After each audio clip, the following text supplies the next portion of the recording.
Libro del profeta Isaías, capítulo 6, y vamos a leer de los versículos 9 al 13.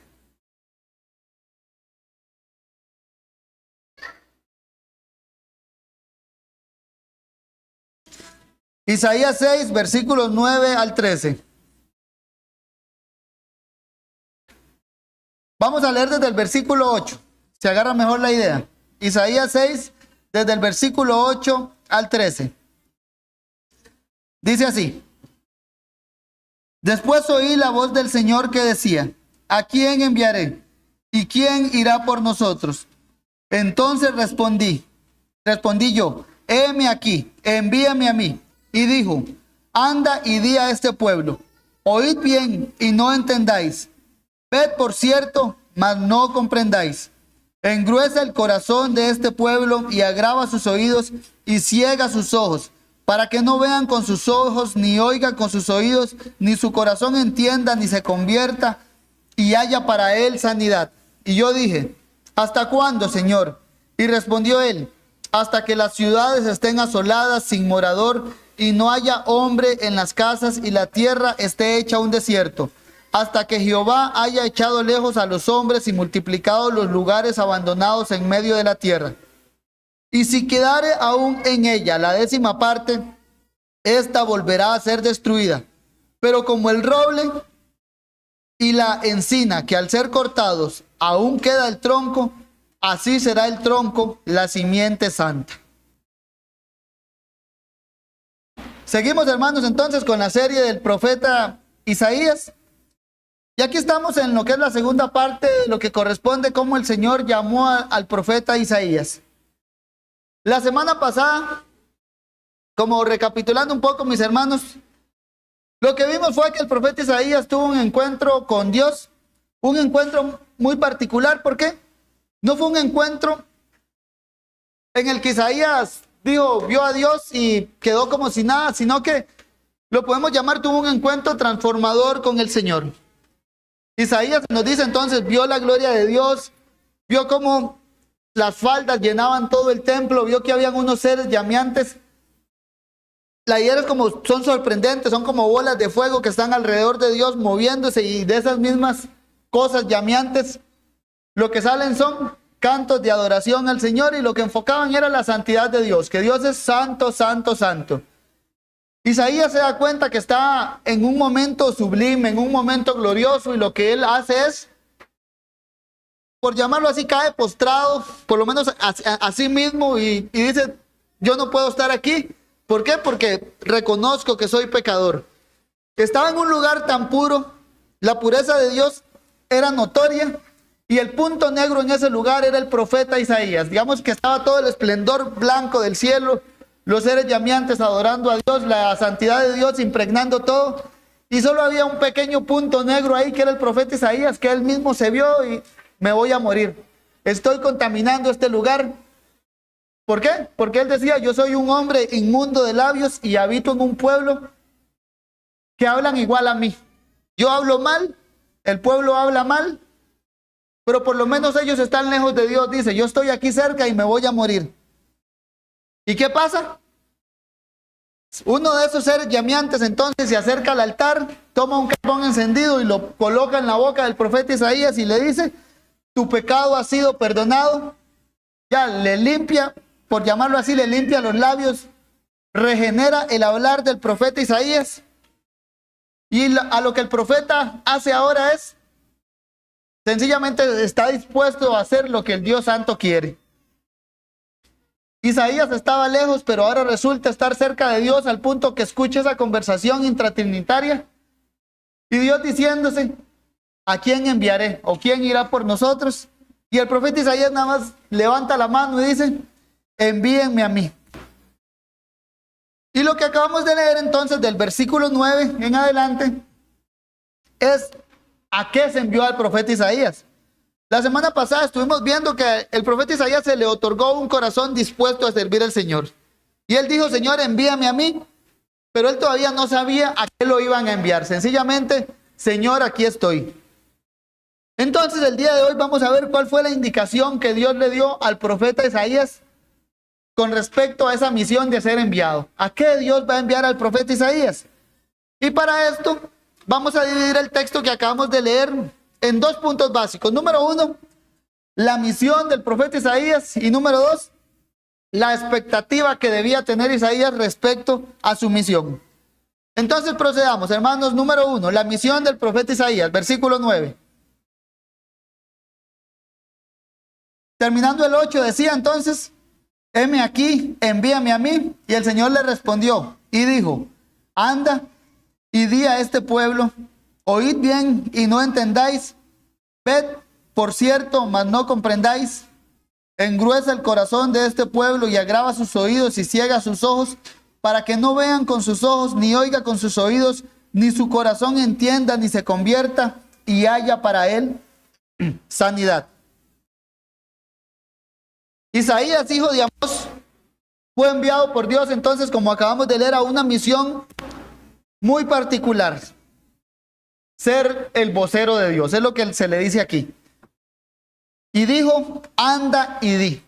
Dios está mandando a Isaías entonces a decir, le dice que primero tiene que ir, y una vez esté en ese lugar donde Dios lo haya mandado, tiene que hacer algo, y es: di, anda y di a este pueblo. Isaías dijo: envíame a mí. Y Dios le dice: bueno, ve y dile a este pueblo. Dios quería que el profeta Isaías comunique algo puntual: el mensaje divino. Y esta es la labor básica, mis hermanos, como hemos visto, la labor básica del profeta. La labor básica del profeta es comunicar las palabras de Dios al pueblo de Dios. El testimonio de Isaías en sí, que estuvimos leyendo tanto la semana pasada como parte de hoy, es de esos que nos describen el oficio profético como, por decirlo así, muy ilustrativo, pero también, como usando otro término, muy anillo al dedo. En el hebreo, la palabra que nosotros tradicionalmente leemos como profeta, en la mayoría de los casos es Naví. Y el término se traduce literal como aquel que es llamado o enviado por Dios. Aquí en la narrativa de Isaías no se usa el término como tal, pero sí vemos que se usa el concepto. ¿Por qué? Porque aquí vemos que Isaías está siendo llamado y después enviado por Dios. Dios le dice: anda, anda y di a este pueblo. Isaías describe o resume aquí el llamado profético entonces con los términos sencillos que es: anda y di a este pueblo.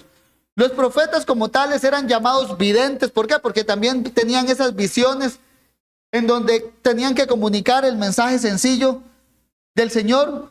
Podían ver el reino de Dios por medio de esas visiones. Y la imagen del profeta Isaías que tenemos aquí es esta. Isaías tuvo una visión del reino de Dios.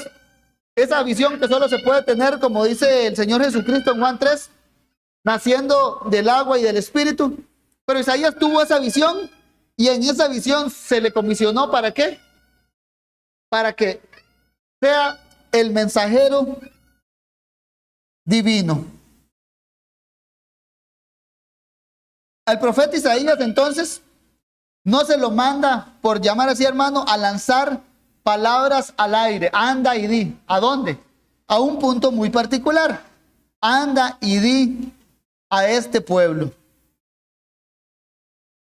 Tenemos a Dios comisionando ¿a quién? A su profeta. Y por otro lado, entonces ya también tenemos quiénes son los que van a escuchar al profeta Isaías. Tenía a los oyentes claramente identificados por Dios. Anda y di a este pueblo. Tenemos que entender esta frase, mis hermanos, como un uso despectivo que el Señor mismo está haciendo del pueblo de Israel. Porque muchas veces el Señor trata al pueblo como mi pueblo, pero ahora como que se desliga y le dice: háblale a este pueblo. A este pueblo, sí, de labios impuros, del que tú vienes, ve y háblale. Eso es lo que le dice. Isaías era el encargado entonces de decirle al pueblo la verdad divina. Ese hombre de labios impuros que fue regenerado, ¿para qué? Para que de esos labios que ya no son impuros, ahora salgan las santas palabras del Señor. Y la labor del profeta Isaías, como vamos a ver, en un sentido, mis hermanos, era una labor simple, pero por otro lado también era otra labor peligrosa. ¿Por qué? Primero, era una labor simple porque Isaías lo único que tenía que hacer era serle fiel a Dios. Isaías no se tenía que poner a inventar cosas extrañas, no tenía que decir menos de lo que Dios ha dicho, tampoco tenía que decir más, sino que la labor del profeta era simple: comunicar el mensaje divino. Anda y di. Dios le va a dar el contenido que tenía que decir. Pero por otro lado también era una labor peligrosa. ¿Por qué? Porque ya en Israel había un historial, mis hermanos, de cómo los profetas fieles al Señor eran asesinados por denunciar el pecado del pueblo. Veamos un ejemplo. Zacarías, hijo de Joiada.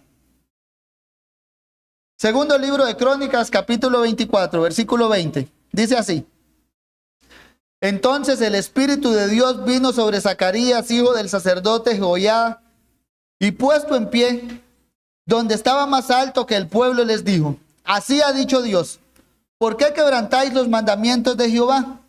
¿No os vendrá bien por ello? ¿Por qué por haber dejado a Jehová, él también os abandonará? Pero ellos hicieron conspiración contra él y por mandato del rey lo apedrearon hasta matarlo en el patio de la casa de Jehová. Así el rey Joás no se acordó de la misericordia que Joiada, padre de Zacarías, había hecho con él. Antes mató a su hijo, quien dijo al morir: Jehová lo vea y lo demande. ¿Qué le pasó a este profeta, por ejemplo? Sencillamente, digo sencillamente en el sentido que la labor profética es sencilla, comunicar el mensaje de Dios, y él les dijo: ¿por qué quebrantáis los mandamientos de Jehová? No os vendrá bien por ello. Él dicho: así ha dicho Jehová. La labor del profeta entonces aquí Zacarías era comunicar el mensaje de Dios, y el mensaje de Dios era sencillo y corto. ¿Por qué quebrantáis los mandamientos de Jehová? No os vendrá bien. ¿Qué le pasó? Murió apedreado. Después tenemos a la malvada reina Jezabel, que ésta se caracterizaba por perseguir sistemáticamente a los profetas. Reyes, capítulo 18, versículo 4, dice así: porque cuando Jezabel destruía a los profetas de Jehová, veamos, porque cuando Jezabel destruía ¿a quiénes? A los profetas de Jehová. Recordemos que hasta el mismo Elías le tenía miedo a esta mujer. Corrió, se escondió en una cueva. ¿Por qué? Porque mataban a los profetas. Dice: Abdías tomó a 100 profetas y los escondió de 50 en 50 en las cuevas y los sustentó con pan y agua. Versículo 13. ¿No ha sido dicho a mi señor lo que hice cuando Jezabel mataba a los profetas de Jehová, que escondía 100 varones? Veamos, es lo mismo. Los profetas eran como los que tenían, por decirlo así, la espada del rey sobre su cabeza, o las mismas flechas apuntándoles. Porque si sencillamente decían algo que al rey le desagradaba, el rey tenía la potestad de asesinarlos. Y lo hacían o no lo hacían. El punto es, la vida del profeta estaba en manos de ese hombre poderoso titulado rey, solo por decir lo que Dios le había dicho. Isaías entonces tuvo este tipo de llamamiento, un llamado a una misión sencilla que era comunicar la verdad de Dios, pero por otro lado, el mismo profeta tenía que tener claro, al conocer el historial de Israel, que debía serle fiel a Dios a pesar de que su vida podía peligrar. Y según se dice en la tradición que cita Hebreos 11, se dice que el profeta Isaías, de hecho, como profeta, murió haciéndole honra a su nombre y murió aserrado, o por decirlo así, murió partido en dos de manera vertical. De esto, mis hermanos, lo que quiero que primero aprendamos es algo simple. Así como el profeta Isaías, a todos los cristianos, Dios nos llama sencillamente a serle fieles a Él. no nos manda a ponernos creativos, sino a hacerles fieles a Dios, independientemente del resultado. Digo independientemente del resultado porque, como vamos a ver después cuando veamos la expectativa del profeta Isaías, la expectativa del profeta Isaías era una que el profeta no iba a ver mucho fruto de su prédica. Iba a haber un pueblo endurecido de corazón, pero la misión de él era serle fiel a Dios. Iba a morir por hablar la palabra del Señor, pero aún así, independientemente del resultado, Dios lo mandaba a serle fiel. Anda y di a este pueblo, era lo que tenía que hacer.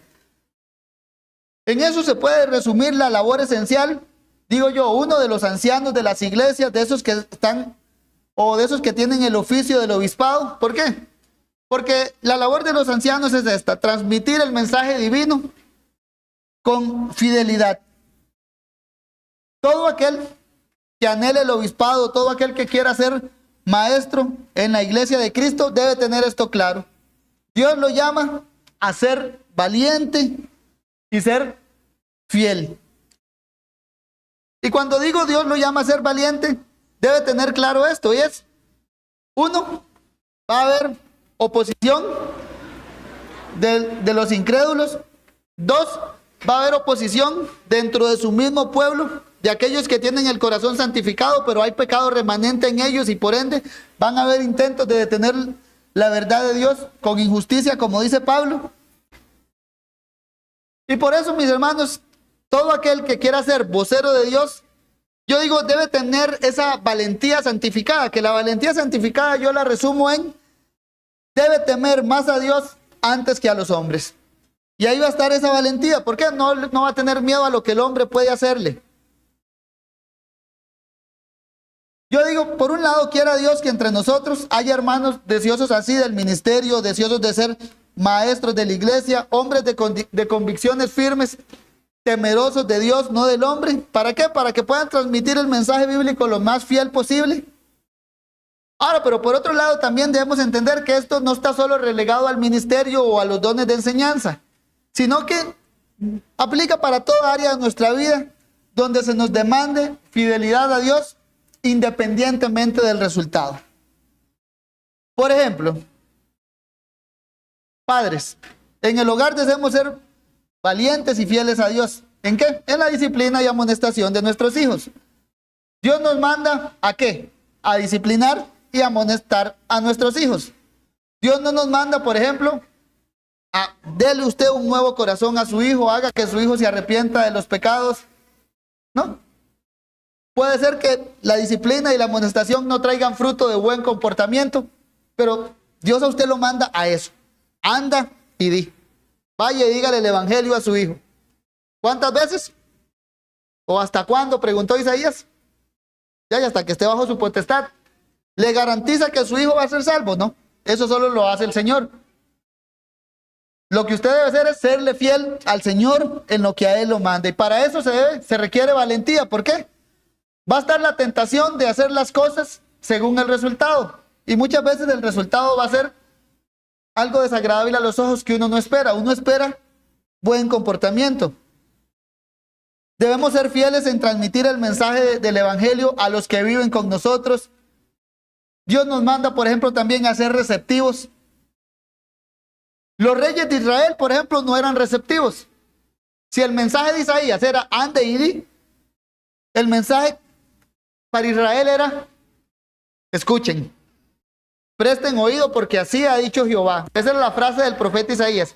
Y si así ha dicho Jehová, tenían que prestar oídos. Y por no ser receptivos, ¿qué pasaba? Terminaban odiando a aquellos que eran fieles al Señor. El llamado también, entonces, por un lado, es ser fieles al Señor, obedeciendo sus mandatos, comunicando su mensaje, pero por otro lado, el mensaje de los receptores de la revelación es ser prontos para oír, tardos para airarse. Y ahí pregúntese, mi hermano, uno, ¿cuál es su reacción cuando usted va a la Biblia y sabe que tiene que hacer algo y no lo ha hecho? Anda y di, anda vaya y resuelva, vaya y perdone. ¿Por qué? Eso puede ver cómo está su corazón. O cuál es su reacción cuando ese que vive con usted le dice que usted está actuando mal. Dios le dijo a esa persona, providencialmente por la lectura de la Biblia, anda y di. Y usted reaccionó como los reyes de Israel. Y yo uso un término mucho, se paró de uñas, se molestó y actuó como esos reyes que se molestaban con los profetas. Yo siempre digo algo, mis hermanos, a los cristianos de verdad nos debe agradar hasta cierto punto que se nos reprenda. ¿Por qué? Porque si estoy actuando mal, repréndanme, que después yo voy a estar alegre porque me arrepentí de mi pecado. Ya, la reprensión es algo que el cristiano en un sentido debe esperar, porque si no se lo reprende, puede ser que Dios en su providencia más bien lo esté como soltando un poquito a que se endurezca, y eso debe ser terrible. Por otro lado, mis hermanos, también veamos ahora la expectativa que tenía el profeta Isaías. Sigamos ahí, versículos 9 en adelante. Volvamos a leer, dice: y dijo, anda y di a este pueblo, oíd bien y no entendáis, ved por cierto, mas no comprendáis. Engruesa el oído de este pueblo y agrava sus oídos y ciega sus ojos, para que no vean con sus ojos, ni oigan con sus oídos, ni su corazón entienda, ni se convierta y haya para él sanidad. La expectativa del profeta Isaías, mis hermanos, como vamos a ver, por lo menos tenía, yo digo, tres distinciones. Número uno, había una expectativa que podemos llamar una expectativa espiritual. Y es, ¿cuál era la expectativa que el profeta debía tener de los receptores de su mensaje? Había también otra expectativa temporal, y era, ¿hasta cuándo? Se resume en el versículo 11. ¿Cuánto va a durar este pueblo endurecido? Y había otra expectativa, que es la expectativa mesiánica. Y al final la expectativa mesiánica es, a pesar de todo, Dios tiene salvación para Israel. Lo que hace Dios ahora es entonces poner los pies sobre la tierra del profeta y le da expectativas claras de lo que le espera para su labor profética como tal. La expectativa espiritual la podemos ver en los versículos 9 al 11, donde vemos que se les dan esos mensajes como algo contradictorios. Oíd bien y no entendáis. Ya, el profeta va a ir, le va a decir al pueblo, así ha dicho Jehová. Oigan bien, pero no entiendan. Vean, pero no vean, por decirlo así. Es lo que Dios manda al profeta Isaías. Les pone la verdad ante sus ojos y les dice, pero no la vean. ¿Por qué? Ciéguense mejor. Les lanza la palabra del Señor a sus corazones y les dice, engruesen ese corazón. ¿Para qué? Para que esas flechas de la palabra de Dios no entren. El profeta debía llamar al pueblo a oír, a ver, a prestar atención. Pero el profeta debía tener claro que el mensaje que él le iba a dar al pueblo iba a producir los frutos inversos. Oigan, y la respuesta del pueblo iba a ser, se hacen los sordos. El profeta les dice, vean, y el pueblo ciega sus ojos. Ciega sus ojos para que no vean. Y esto es el mismo juicio de Dios. Ya el profeta viene a anunciar juicio y le dice, ustedes son un pueblo que se los llama a oír, y Dios mismo entonces les manda este mensaje. ¿Para qué? Para que hagan lo que siempre han hecho, taparse los oídos a la palabra del Señor. Isaías debía predicar fielmente el mensaje del pueblo, y el pueblo que iba a ser su receptor era un pueblo que tendría una incapacidad total para no poder, para no querer comprender el mensaje del Señor. Vámonos así, si este pueblo hubiera escogido, yo digo, a Isaías como su profeta, si el pueblo hubiera tenido, digamos, alguna participación en yo quiero a aquel hombre como profeta, Isaías seguro, yo digo, ay, se hubiera desanimado. ¿Por qué? Este es el pueblo, por llamarlo así, esto es la iglesia que ningún pastor quiere. ¿Por qué? Te voy a mandar a predicar a un pueblo que no te va a oír. Te voy a mandar a predicar a un pueblo que cada vez que prediques más bien se va a poner más duro de corazón. Nunca te van a hacer caso. Su corazón cada vez que predique se va a engrosar más y más y más como una piedra. Ya es un mensaje, por decirlo así, que humanamente desanima. Ya Dios le está diciendo, el fruto que vas a ver de este pueblo no son meramente almas convertidas, sino es un pueblo duro de corazón. Y esto, mis hermanos, no era porque Isaías comunicaba un mensaje enredado, no era porque comunicaba un mensaje poco entendible. Isaías capítulo 28, versículo 9, nos describe un poco cómo era el ministerio del profeta Isaías en cuanto a su labor de enseñanza. Y dice así, Isaías 28, versículo 9. ¿A quién se enseñará ciencia? ¿O a quién se hará entender doctrina? ¿A los destetados? ¿A los arrancados de los pechos? Porque mandamiento tras mandamiento, mandato sobre mandato, reglón tras reglón, línea sobre línea, un poquito aquí, otro poquito allá. El mensaje del profeta Isaías, veamos hermanos, era un mensaje detallado, por verlo así ya. El profeta Isaías tomaba su tiempo, digo yo, para comunicar su mensaje, y era un mensaje de mandamiento tras mandamiento, hagan, mandato sobre mandato, reglón tras reglón. Trataba del profeta, digo yo, ser fino en cómo hablaba, trataba de ser preciso, línea sobre línea, un poquito aquí, un poquito allá. Y dice, ¿a quién más le puedo enseñar? A los que están destetados, a los arrancados de pecho. El mensaje de Isaías era tan sencillo que dice, si quitamos a un niño del pecho de su madre, va a entender línea sobre línea, un poquito aquí, un poquito allá.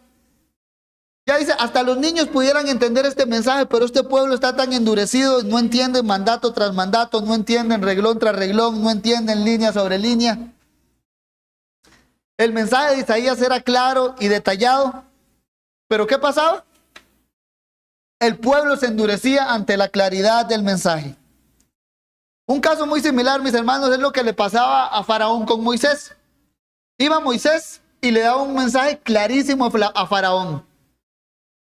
Moisés no le decía una cosa complicada que tenía que venir Faraón a abrir su Biblia e irse a idiomas antiguos, semíticos. No.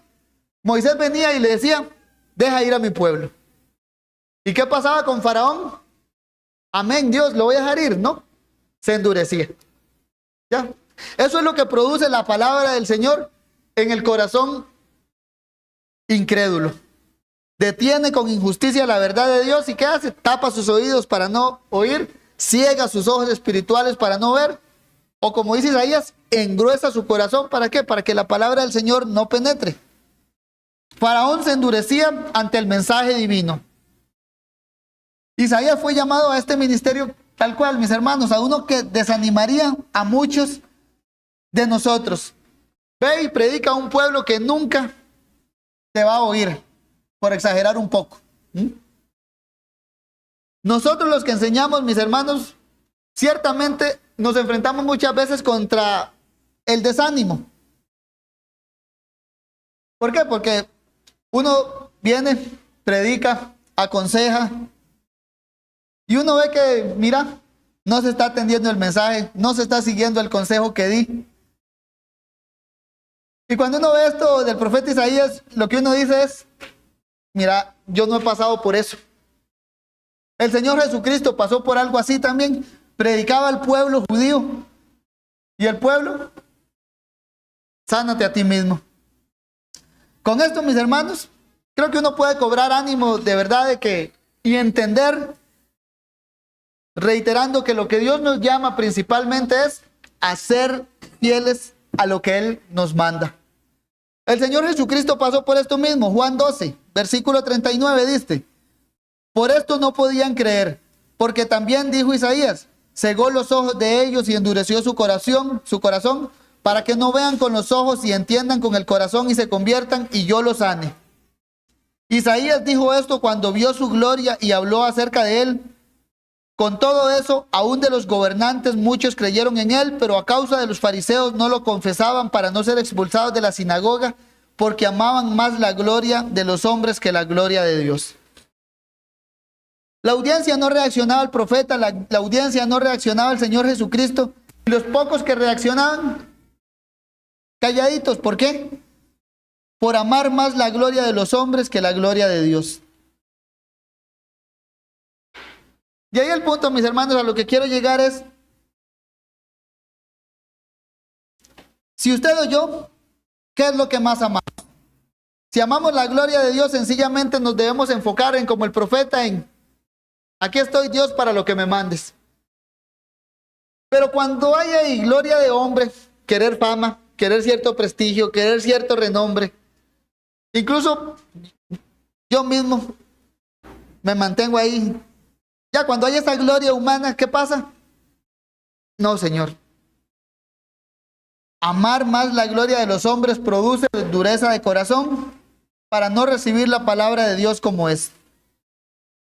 Entonces el profeta Isaías, Dios primero le deja claro esto. La expectativa espiritual del pueblo que le va a ir a predicar va a ser un pueblo duro de corazón, que ama más la gloria de los hombres, que ama más a los hombres antes que a la palabra del Señor.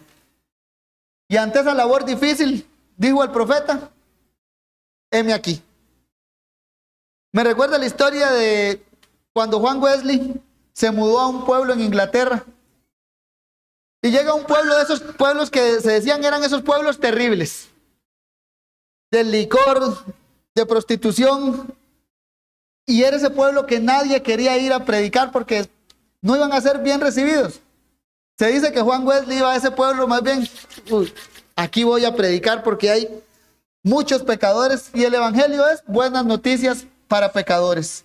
Un entendimiento correcto de la gracia de Dios, mis hermanos, debe hacernos pensar así de todo. Ya, que si somos pecadores, Dios tiene bendición para nosotros porque el evangelio es buenas noticias para los pecadores. Ahora, la segunda expectativa que Dios le da al profeta Isaías es la expectativa temporal. Versículo 11. Y yo dije, ¿hasta cuándo, Señor? Y respondió él, hasta que las ciudades estén asoladas sin morador y no haya hombre en las casas y la tierra esté hecha un desierto. Hasta que Jehová haya echado lejos a los hombres y multiplicado los lugares abandonados en medio de la tierra. Y si quedare aún en ella la 10ª parte, ésta volverá a ser destruida. El profeta reacciona y hace una pregunta a Dios. Voy a ir a predicarle a un pueblo duro de corazón, que se van a tapar los oídos, se van a tapar los ojos y van a blindar su corazón engrosándolo más para que la palabra no llegue. Y el profeta como que entra en un tipo de desánimo y vuelve a ver al Señor y, Señor, ¿hasta cuándo? ¿Cuánto voy a durar predicándole a ese pueblo tan duro? ¿Cuánto va a durar la dureza de corazón de este pueblo? Que tal vez no veré muchos frutos de arrepentimiento. Me imagino al profeta preguntando. Y la respuesta de Dios, por decirlo así, mis hermanos, es la que yo digo, deja al profeta ya sin ilusiones. Vas a ir a predicarle a un pueblo duro, pero tranquilo, Isaías, va a durar poquita la dureza, al tiempo vas a ver fruto, ¿no? Agarra como le echa un balde de agua fría y le dice, hasta que las ciudades estén asoladas, sin morador, que no haya hombre en las casas, que la tierra esté hecha un desierto, hasta que Jehová haya echado lejos a los hombres, multiplicados los lugares abandonados.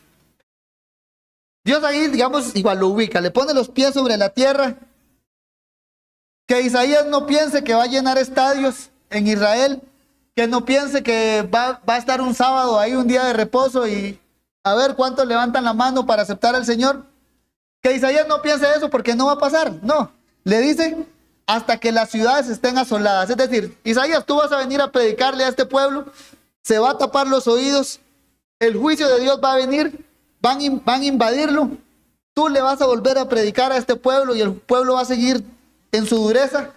Y cada vez ellos mismos van a ir cavándose su propia destrucción. Y tú, sigue predicando.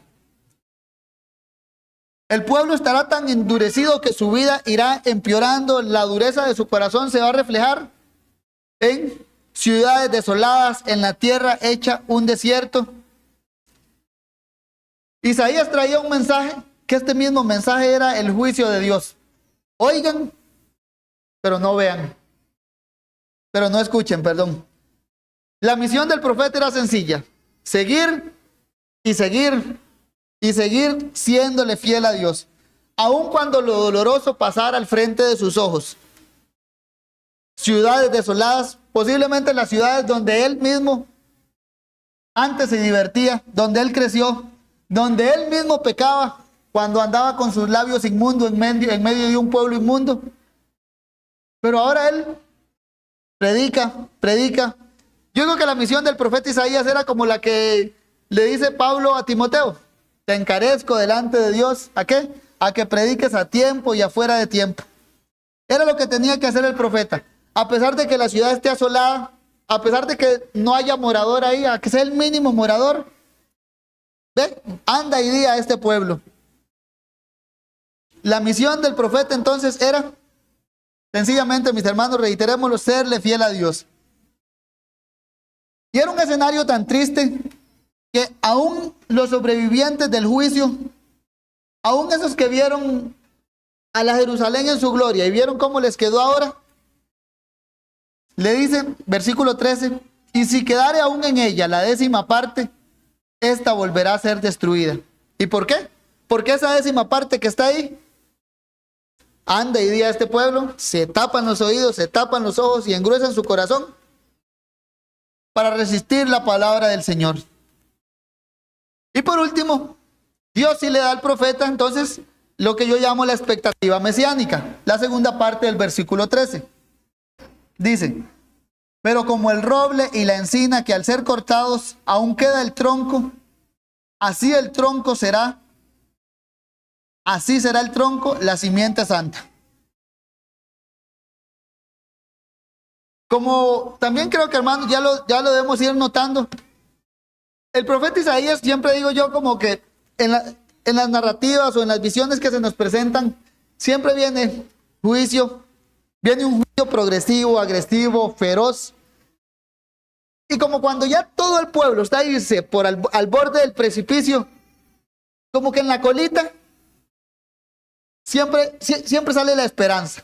Y en este caso lo dice así, pero como el roble y la encina que al ser cortados aún queda el tronco, así será el tronco, la simiente santa. ¿Qué es esto? El pueblo inmundo, de labios inmundos, va a ser juzgado. Ahora, no perdamos de vista que dentro de este pueblo de labios inmundos, Dios rescató al profeta Isaías. Ahora, no solo el profeta recibió ese carbón encendido en sus labios para recibir la pureza, sino que, como lo vemos desde el 1:10, dice, Dios se guarda un remanente santo. Aquí el remanente santo es descrito como lo que queda de Israel. Ese gran tronco del árbol, dice, va a ser cortado y del tronco solo va a quedar pedacito. Y de ese tronco, dice, la simiente santa. Si hemos puesto atención a las anteriores enseñanzas, mis hermanos, recordemos que ya se nos ha dado un vistazo de eso. Isaías nos lleva progresivamente. ¿Qué salía de un tronco cuando vimos hace semanas? De un tronco salía un pequeño retoño, o lo que llamamos el renuevo. Aquí el profeta lo llama la simiente santa. Dios le da al profeta entonces esa imagen de un tronco siendo cortado. El árbol de Israel necesitaba ser tratado por Dios y Dios lo trata. Parafraseando a Pablo, Romanos 1:17 dice que si las ramas fueron desgajadas, creo que es lo que está pasando aquí. Las ramas de Israel, o no tanto las ramas, casi que todo el tronco, lo único que quedan son las raíces, fue cortado y lo que queda es la simiente santa. Si recordamos el término simiente, es el que se nos dice en Génesis 3, cuando nos habla de esas luchas de la simiente de Satanás y la simiente de la mujer, batallarán una contra la otra. ¿Por qué? Porque están enemistadas. Lo que vemos aquí es que Dios preserva su simiente en Israel. ¿Por qué? Porque los hijos de Dios aún han de habitar en Israel. Aún ha de quedar entonces ese remanente fiel que por la gracia de Dios, incluso en medio de estas épocas deplorables, malvadas, aún quedaban vestigios de la verdadera fe en Israel, como se ve en el profeta Isaías. Y si en Israel aún hay simiente santa, si aún hay esa semilla santa, o si aún va a florecer ese renuevo, también se dice lo que dice el apóstol Pablo en Romanos 11:16, que si la raíz es santa o si la simiente es santa, también lo serán las ramas. Es decir, aún de ese tronco de Israel que va a quedar, Dios le está diciendo al profeta, eso va a dar fruto. Eso sí van a dar esas uvas que el Señor esperaba y no esas uvas agrias que dio Israel. Isaías aquí vuelve entonces a darnos una vista previa de lo que vamos a ver en el capítulo 11, cuando vemos a ese renuevo ya exaltado como rey de reyes de toda la tierra, dando ese fruto de justicia que Dios demandaba de Israel.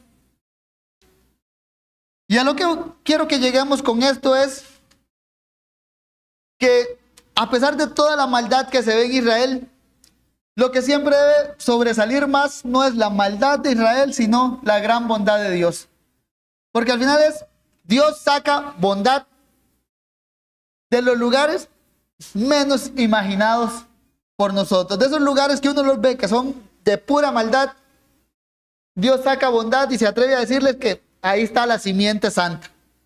Dios juzgó severamente el pueblo, los acabó, como vamos a ver, los echó de su tierra, pero aún así, en medio de ese escenario tan triste, sacó a luz a ese remanente santo que se resume en el Señor Jesucristo.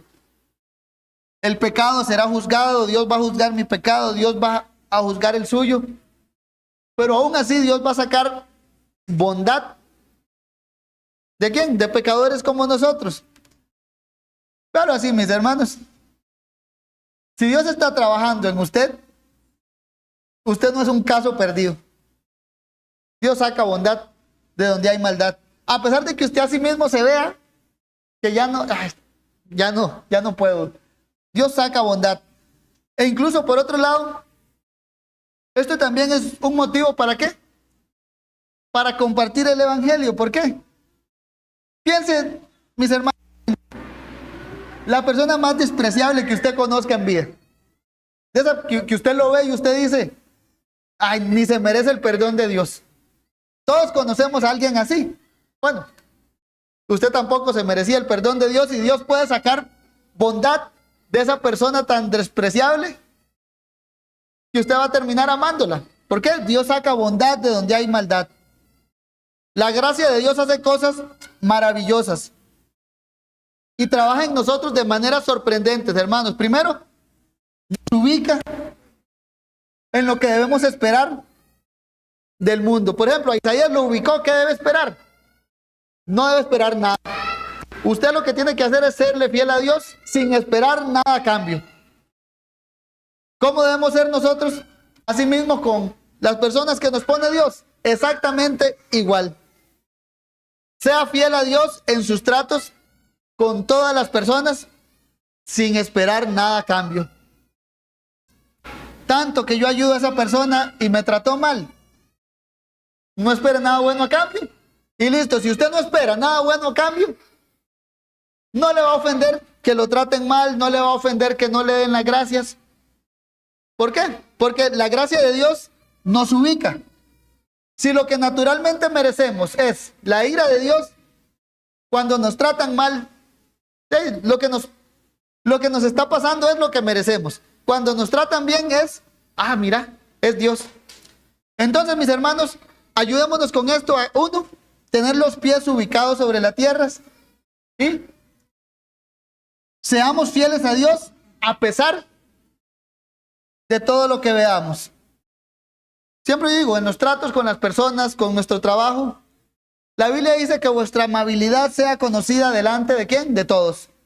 Que vuestra amabilidad sea conocida delante de los que solo te dan gracias, de los que solo te abrazan, ¿no?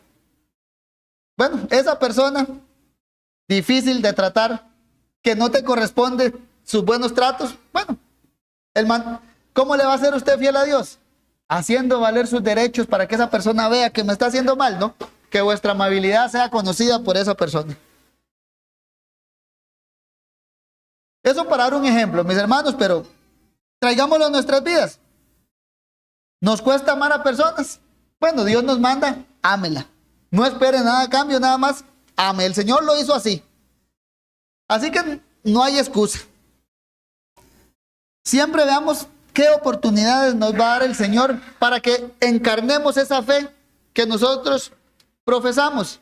A Isaías le tocó un escenario ciertamente difícil. Y creo que ninguno de nosotros está en un escenario así. Este pueblo no te va a oír, este pueblo se va a endurecer, pero aún así séle fiel a Dios. Entonces, mis hermanos, de verdad digo yo, como ciñamos nuestros lomos y seamos fieles a Dios sin esperar nada a cambio de absolutamente nadie.